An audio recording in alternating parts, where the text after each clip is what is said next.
Good afternoon. How are you guys? I don't mean to start off on a bad note, but Carter's not wearing his name badge. I just saw it when he got up. So again, thank you very much, Carter, for inviting me. It's always a privilege. I was here about a year ago because I celebrated my year anniversary February 1st of this year as CEO of the Leadership Council, and I've absolutely loved it. And I was here last month because I thought I was speaking last month because my scheduling skills still suck. So the Leadership Council, for those of you who may or may not know, we are a business organization that consists of about 200 of your larger, bigger employers in our region. And basically, we're an advocacy organization for this region. So these business interests come together, take off their corporate hat and say, hey, you know, we think this, and this are good things for our region. So they're all pulling that rope together to help our region grow. And that's basically our tagline, is uniting the region for growth. We represent the 9 counties, like our little map shows, the 9 counties on the Illinois side of the St. Louis metropolitan statistical area. We have about 650,000 people who make up that region. So we are a very significant portion of the region. And we do a lot of good work. So one of the things that was desperately needed, now I don't think we've ever done one, was a regional economic plan. So I am very, very paper oriented. I'm very goal oriented, and I like to have bullet points that says, hey, this is what we got to do in order to succeed. And that's kind of what this plan does. June of last year, we hired 3 international site selectors to come into our area. Those site selectors came in and we razzle dazzled them at the first worldwide technology raceway, the NASCAR events. They loved it. They thought it was amazing, understood there's going to be a $70 million economic impact as a result, and the whole nation's eyes were on us. So we really wanted to highlight that portion of our area. Then the next day, we took them around and showed them all the available sites that we have all throughout the region. So we have a lot of very viable sites that's connected to a large portion of the consuming public in the United States. So we did all that, and then the next day they gave us the report, and we had some very smart business people in the room, and they asked us 2 questions. The first one was, who are you as a region, and what do you want to be? And we had no answer. We didn't really know who we were as a collective and what we wanted to be. So as James can attest to, economic development has to be very strategic. It has to be very targeted. I'm sure the city knows who they want and what they want, and they're laying that course on how to go about getting it. Our region has to be the exact same way. And we don't have that, a regional brand. I'm gonna talk about that here in a second. A regional brand that really highlights that. So we hired a group out of St. Louis, Doug Rasmussen from Steadfast Cities, and we hired them to do an economic development plan. And that has to start off by figuring out who you are. And that was month 1 was doing a literature review, doing some data analytics to figure out what we are, what we consist of. Month 2 was qualitative research. So basically their organization, their group went out and interviewed our county board chairman and major business leaders in our region to figure out and talk to them about who we are and what do we want to be. And then month 3 was really them, pulling the curtains back and saying, hey, this is what we recommend that we do in order to help our region grow. So like month 1, the quantitative data. One of the really sticking points that really highlighted for me was in the past 10 years, our region has generated 20,000 new degrees. So people who live here in our 9-county region, we have 20,000 more of them that have degrees. And at first, everyone was celebrating and, like, oh, that's a good number. But when you really think about it, it's not. It's a scary number in all actuality. 10 years, and we have SIUE. How many people they graduate every year? A lot. I think they're the leading, degree, university here. And we have Lewis and Clark and Swick and Greenville and Kaskaskia and McKendree and Then you have Wash U and all the St. Louis universities as well. We really think about it, 20,000 degrees are not that impressive. So that's a long-term impact to us being able to recruit and retain businesses in this region. So that was the kind of stuff that we were looking for in that very first month. But it's not all doom and gloom, so I don't want to paint that picture. I was here a year ago saying that we need to change the way we talk about ourselves, and I think we desperately need to do that. And that's what we're going to do with our plan. So right now, if you go to an economic development council or like a event where everyone's going there saying, hey, come here, you might see like, Chicago or Omaha or Oklahoma City, and they have that brand, Oklahoma City, and they have that brand, right, of what they are. Austin, come to Austin. We don't really have that for the entire region. I mean, we even have two different tourist organizations, and both of them are doing fantastic work. And so we don't have that one regional brand. That if we were to go someplace and talk about us, they'd ask about St. Clair County, Madison County, and for developers, that just screams, oh my gosh, there's a lot of bureaucracy there, a lot of layers that I have to go through. If I want to go to a site in Madison County, I got to work with them. Or if I want to look at all the different sites, I got to go to Madison County, St. Clair County. We need one entity that kind of pitches Southwest Illinois, because we have a lot of good things going in our whole entire region. And we have the 4th biggest bacon producer in the world. So we can't be all bad. And that's Mashaw Farms in Clinton County. If you don't know, they're a new member of ours, but we're very excited about that. But basically, some of our goals for success for us was to establish our brand. So we are here because we're next door to St. Louis, right? We're next door to St. Louis. So we have to identify as such. However, we have to have our own voice, our own entity saying, hey, we're Southwestern Illinois, we're here, we have a great workforce, etc. So that's going to be one of our biggest goals.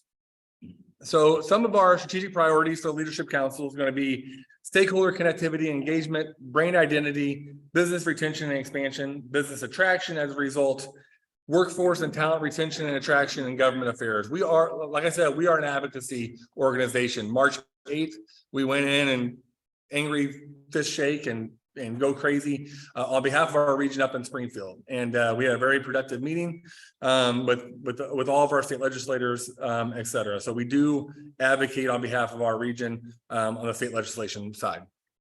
The 3 things I really want to talk about is brand identity, or really 2, brand identity, and then business retention and expansion. And then I'll touch a little bit on how BR&E feeds into business attraction.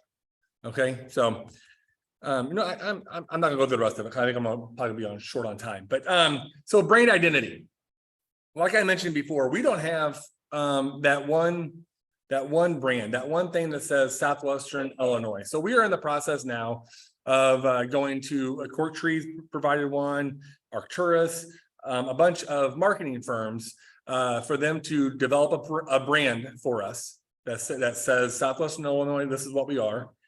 If we're not in the process of that, my board hasn't okayed it yet, but we're getting RFPs now, or we're getting proposals from different communication firms to put together that package on how they're going to brand us, a website development, and then a marketing plan afterwards. This isn't going to be a tourism. We're not going to take Rivers and Routes or downstate Illinois and try to do what they do. We're going to partner with them. We're going to say, hey, why don't you give us your stuff and we'll push this as part of our quality of life initiative for us. We have a lot to be proud of and happy for our region as far as quality of life goes. So we're not going to reinvent that wheel. We're just going to incorporate that. So this will be something for businesses, designed for businesses, to explain to them, hey, this is already the manufacturing ecosystem we have. This is the logistics ecosystem that we have. And we're very, very good at both of them. So SIOR, the Society of Industrial and Office Realtors, they're still screaming that industrial real estate is hot. It's where to go. If you drive down Route 3, we should be booming, because we have that, a ton of it. We have a ton of industrial real estate. We need to do a better job of making some of those sites shovel ready, and we're working on that. So we need to get that word out. Apparently, we haven't gotten that word out that we're open for industrial business. Might not love it, but it seems like we have a somewhat of an okay. We can do some industrial business here. We have that. So building that brand is vital to saying, hey, we're open for business, because we have a lot to overcome in that public space, saying, hey, Illinois is not so bad. But so we need to do a better job of that. So we are working on that. The second thing is business retention and expansion. So there are a lot of different organizations out there that they want that gold shovel on the back of their wall, says, you know, hey, I got this company to come here. And then sometimes they forget the people who are already here. They're already employing people who are paying mortgages, who live here, send their kids to our school. So that's going to be a shift in focus for us from attraction. We're still going to help with attraction, but we're going to focus a lot on business retention and expansion. And there are a whole bunch of reasons for that. First, they've already, like I said, they're already here. They're already spending their money. They've already invested in us. So why would we go anywhere else first? We want to talk to them and actively engage with them on an annual basis that says, hey, how are things going? You know, what can we do to help you? What are your red flags? What's working for you? So we can try to, you know, mimic you and help build our ecosystem other places. So business retention and expansion will play a vital role. We are in the process of developing a survey. So the process is time to go or no? No. Okay. Okay. So very interesting ringtone though. So we have business retention and expansion. And then so our process will be, we're working with SIUE on that effort. We're going to develop a survey, identify what businesses we want to target throughout all the different sectors of industry, and go out and engage with them and find out what we can do to advocate on their behalf to keep them here, keep them open, and potentially expand. Another arm of that we're exploring now is what's called succession. So it's those aging community or aging businesses that you know, their owner is going to be, you know, retiring, you know, might engage with health concerns, et cetera. What can we do to keep those businesses going, you know, through succession planning? So that will be another part of our effort. BR&E feeds into business attraction. So like I said before, last year, we should be proud of who we are and what we're doing. So Boeing just recently is still working on their second investment in Illinois in not too long of a time frame. They're going to build a refueling drone right in St. Clair County. A lot of high-paying jobs, a lot of education-required jobs, a lot of hands-on jobs. And they're building it right here in St. Clair County after their initial investment. And Boeing's not stupid. So they're making money. They realize that it's a good place to do business, that we have a good workforce. Land was cheaper than over there. It helped that we have Scott Air Force Base, but that wasn't the only reason. That they built other planes, other places. So it worked. We were in competition with other places across the country, and we won. So we have a lot to be proud of. And then you have Tyson. So Tyson Manufacturing in Caseyville, expanding from 300 to 900 jobs. It's a huge investment. And so that business retention and expansion leads into asking those kind of questions. So knowing and engaging with our existing businesses will lead on who we should attract. So that's the strategic part. Right now, we're just saying, oh yeah, we're here, come to us, come to us, come to us. And we had no rhyme or reason as to why. So if they're strategically thinking, I asked Tyson in our meeting with them, I was like, so if you're expanding, are your suppliers, are your people that you're working with, are they expanding? Well, yeah, they are. Like, that's who we need to talk to now. While you're thinking about expansion, can we bring, so in Caseyville, they're building adult Lunchables, the high-end Lunchables you buy at Quick Trip, you know, so they're building those, or they're making those there. Now, the person who makes the plastic thing, the plastic tray, they're expanding because they have a company, Tyson, who's expanding their service lines and producing a lot more of that item. So we should be, once we're engaged with them and understanding their processes and the companies they're working with, we should go talk to them and say, hey, why don't you build right across the street? There's land. We'll give you the same tax incentives, et cetera. You build there and it actually helps your bottom line, reduces shipping costs, reduces travel time to work with your buyer, et cetera. So if you're expanding, just do it here right now as they're expanding. And so that BR&E, understanding our current businesses, engaging with them on a regular basis, will lay the groundwork to who we're going to attract. And we are part of the St. Louis region. I appreciate everything they're doing over there. But we have to have our own voice, our own plan. And that's what this is. So we have a fantastic leadership at the Leadership Council. A lot of, very active, forward-thinking CEOs are part of our executive committee that lays this groundwork. So it's an honor to work with them. I love this region. Born and raised here. They'll put me in the ground here, and I will work the entire time to try to tell people how great this place is. And I think you guys all feel the exact same way, because you wouldn't be here. So I appreciate your time today. That's all I have. If you need, if you're on melatonin right now and you need something to fall asleep to, I can email you the entire study, and it will put you to sleep. But it's a lot of good information. It's got a lot of good data in there, et cetera. So please feel free to email me. Give me your card. I'll email it to you, or I can give you my card and you can email me. We can start that dialogue. But I love this area, and we need to do better in telling people the story of us, and that's what our branding is going to do, and that will lead to attracting more companies strategically based on our BR&E. So, how about some questions? yeah. Oh yeah. Yeah. Yep. I appreciate everything you said, Kyle, and I know that you work very hard at all. What is your thinking or strategy going to be to work with individual communities to make sure they're all on the same page versus competing with each other and possibly turning off the big investor who comes in? Realistic expectations. So the level that we're working at really are aviation right now. We have a huge aviation ecosystem here. Very much matches Wichita's. But Wichita has a whole university section designated at Wichita State University. Training amps, aviation mechanics. They have everything going for it. So that's really the realm that we're working on, mega sites, et cetera. So for us, it's a little bit more targeted as far as this will work for you. It won't work for other areas. It might not work. We will work with, chambers, et cetera, on their efforts as well, but they're going to be a little bit different than what we're trying to do in ensuring we have a rail spur on a site that's connected to the barge. So that's more the realm we work on. I would say competition is always good. I think competition is a good thing to have. So our biggest problem right now is I used to coach soccer, not very well, but I coached it.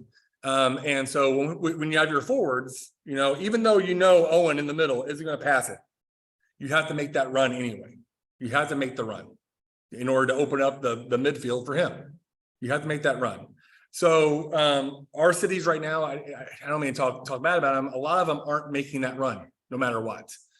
I think partially because they were making the run every single time, without being realistic. They see an RFI and they see it, it needs 2,000 acres. They'd still fill it out. Why? Be realistic. So I think training them, and we're trying to do that through our economic development network. We brought in Intersect Illinois. They have a site, like a site map where you can go in and put your land that you have available and go from there. So I think training them on what is realistic, and when we get RFIs from Intersect, we do go out and say, hey, you have a site that will fit this. We will help you do the RFI, et cetera. Yeah. So I'm never going to tell anybody that not to put in for it, but just be sure that it's what you want, and it's worth your time and effort in order to put in for it. That's the realistic shot of getting it.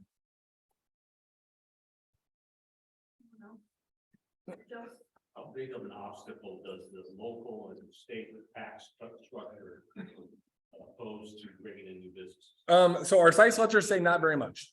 Our biggest hurdle is time. So Because if you look at it, I mean, we have a lot of businesses who stay here. If taxes were as big of a detriment as you think, they would be gone already, done. Or they wouldn't be locating here at all. Boeing still located here. Despite our taxes. Tyson expanded here despite all of our tax situation. Now, am I saying that we don't have a tax issue? No, we do. We have one. It's mostly property tax.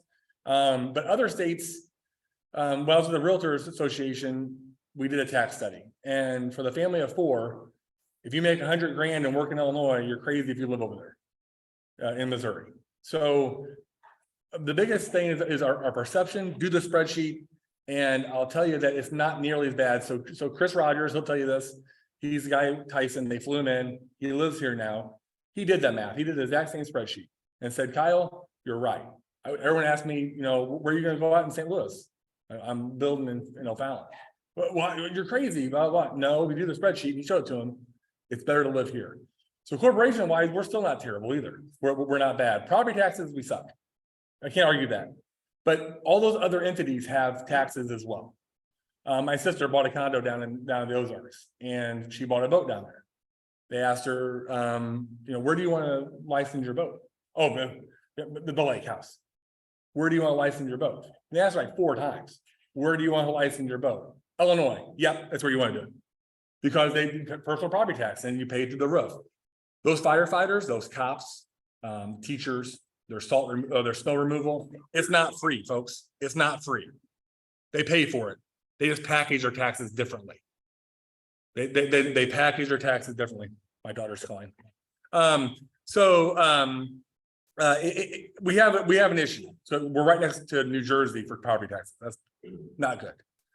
So we do have to change that. Governor Edgar had a proposal back in the 80s that we probably should have done way back then to repackage our property taxes to where schools weren't dependent on it. But we didn't listen to him. And unfortunately, we're in the situation we are for property taxes. Any other questions? Thoughts, tomatoes? Nothing? All right. Thank you. Well, on behalf of the home nursery and to